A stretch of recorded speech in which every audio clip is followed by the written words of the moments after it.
Hello and welcome to another episode of Strange Antiquities. We are, hearing all the craziness about all of these people's relation to this dang casket. So let's go find where this card is pointing us towards. I think it's in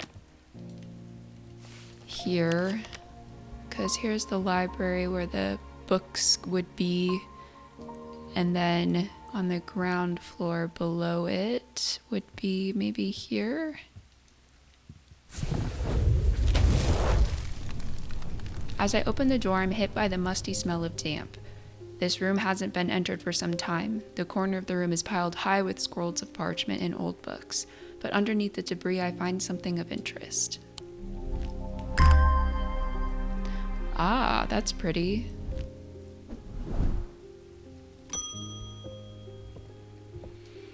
All right, Eli, did you go help your brother? The museum was ransacked last night. I went looking for my brother, but he's nowhere to be found. Oh my gosh, it's like telephone. The good news is they didn't find what they were looking for. I moved the casket myself and hid it here in one of Strange Antiquities' vaults. Don't bring us the problem. It's safe for now, but we can't leave it here for long. I have more to prepare, but I've left instructions on how to access the vault in the desk drawer. I don't want to open anything that has to do with the casket. I think this is the note. Yeah, a candle that gives off no light, an anchor that has never touched the ocean, a finger but not of flesh. Okay, I guess we'll deal with that when it's necessary, because I don't want to just open it for no reason. All right, what mail do we have today? The lake has turned black. As omens go, I'd say that's probably quite a bad one. I would agree. But the mail won't deliver itself. He's so dedicated. Thank you, David.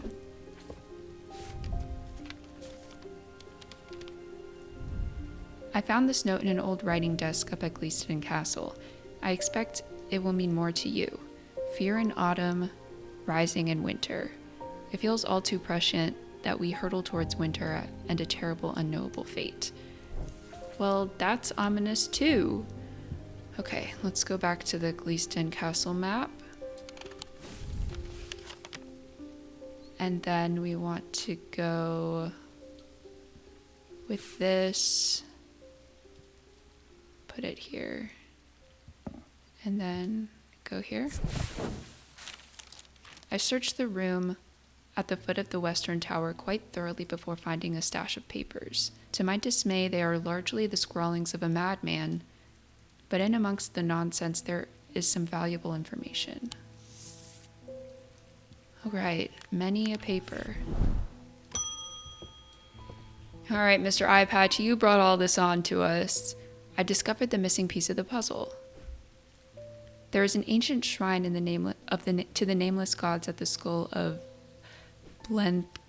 Blencathra. It seems humanity tried worshipping them once, long ago, before we learned how little they care for us. We must take the casket there. Whatever happens, we must not allow it to be opened. I agree, we cannot open it. Let's leave it closed. It's time to end this, now. Bring the casket to the pit. Okay. Okay. A candle that gives off no light, a finger but not of flesh, so an anchor that has never touched the ocean. So this is a finger but not of bone.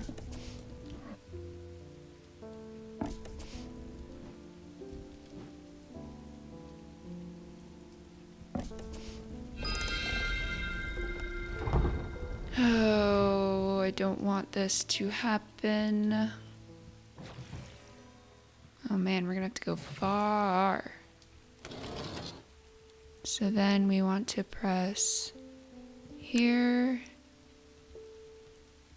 here, and here, and then the center.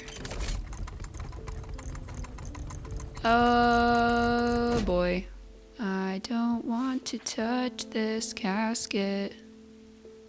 I don't know who to trust. Is Barton better or Eli? Barton kind of started all of this, but Eli is our boss. Honestly, I don't know if there is a good ending. I just want Verona to be okay, and I don't even know if she's alive still. Okay, let's follow Barton, maybe? No, sorry, I meant to say Eli. Don't listen to me. I'm losing my mind. I am freaking out internally, which makes me not know what to do with my life externally.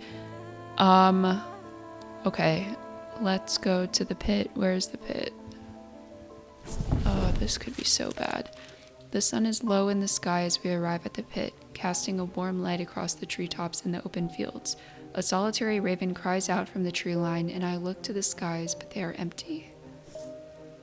The pit itself is an ominous sight that the otherwise serene atmosphere can do nothing to diminish. It is a scorched black hole, perhaps 5 meters in diameter, that has an unnatural look to it. This is a site of thaumatic convergence. It is no simple thing to destroy an object of this kind. We need to set up opposing powers at opposing compass points, strength and weakness, light and darkness. And finally, we need the light of Korchin to blind them. Okay. Let's just get on with it. Light and darkness. And then strength and weakness.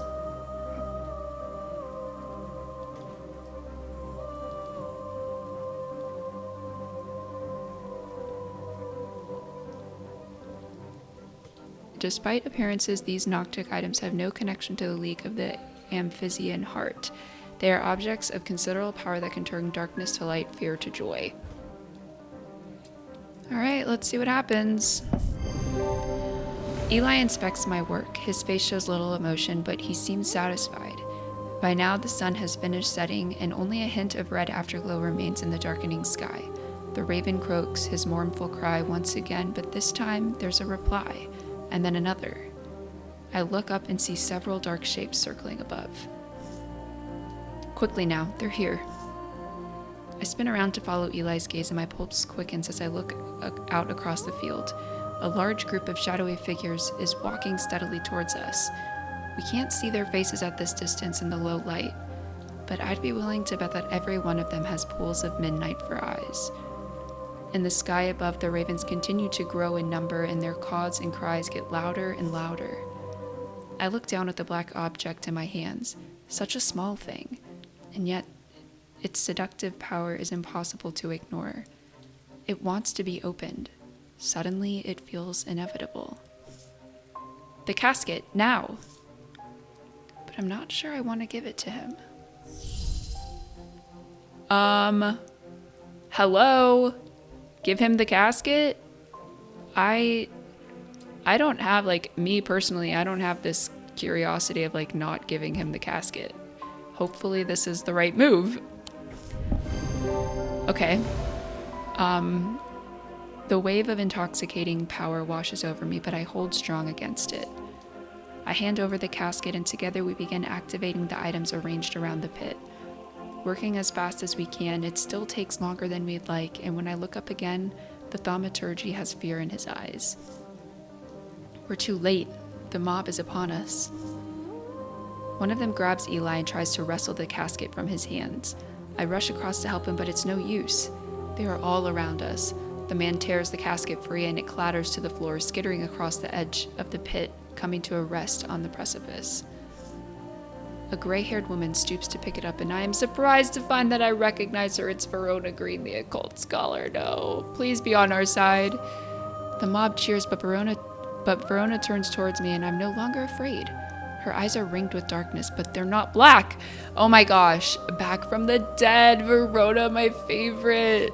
Oh my gosh, she winks at me and throws the casket into the pit. At the same moment, Eli activates the light of Korchin. Time stands still, and then there is a rush and a roar as a swirling vortex of blue-green light races up out of the pit. The casket is sent soaring up into the night sky, where it seems to hang for a moment, turning slowly in the air until, With a shrieking, splintering crash, it shatters into 1,000 pieces. And then there is nothing but smoke and the smell of ozone, and all is quiet. It has been a few weeks since the casket was destroyed, but I am still riding high on the elation and relief from that night. Everything seemed to come together right when it needed to, and somehow we avoided a terrible catastrophe. Those who were under the casket spell were released almost immediately. They remember nothing from their ordeal, but there seems to be no lingering ill effects, and Dr. Robertson says they have all made a full recovery. It is rare for Eli to express much emotion, but even he congratulated me on my strength and resolve in the face of such darkness. He too felt the allure of the casket and was worried that it would overwhelm me. He told me with a hint of pride that I would make a fine thaumaturgy. Oh, I'm so happy. Verona and Eli, MVPs. MVPs. Okay, everyone seems to be alive. Okay, Bonnie's insane. That's fine.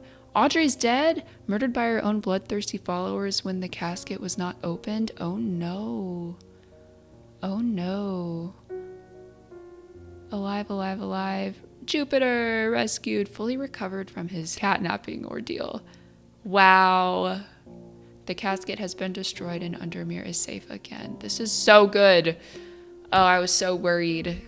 Everything is great. Gosh, if there's one thing that these games do amazingly, it's tell a spooky and satisfying story. And I'm sure like all the other endings would have been just as satisfying, if not a little bit upsetting, because maybe some of your favorite little characters and customers might not have had such a great ending. But I loved that ending. That was so good. And it puts you right in there. You know, you have a lot of choice as to how things are going to end. And it's not always clear when you're making the choices what is going to happen. So you're really nervous and you feel like you're actually in the situation. So that's amazing. Gosh, I love that. I'm honestly just so relieved that Verona's okay. Oh my goodness. Anyways, just as lovely as Strange Horticulture, Strange Antiquities. So fun. I loved it. I hope you guys enjoyed it, and thank you so much for following along. And until next time, bye!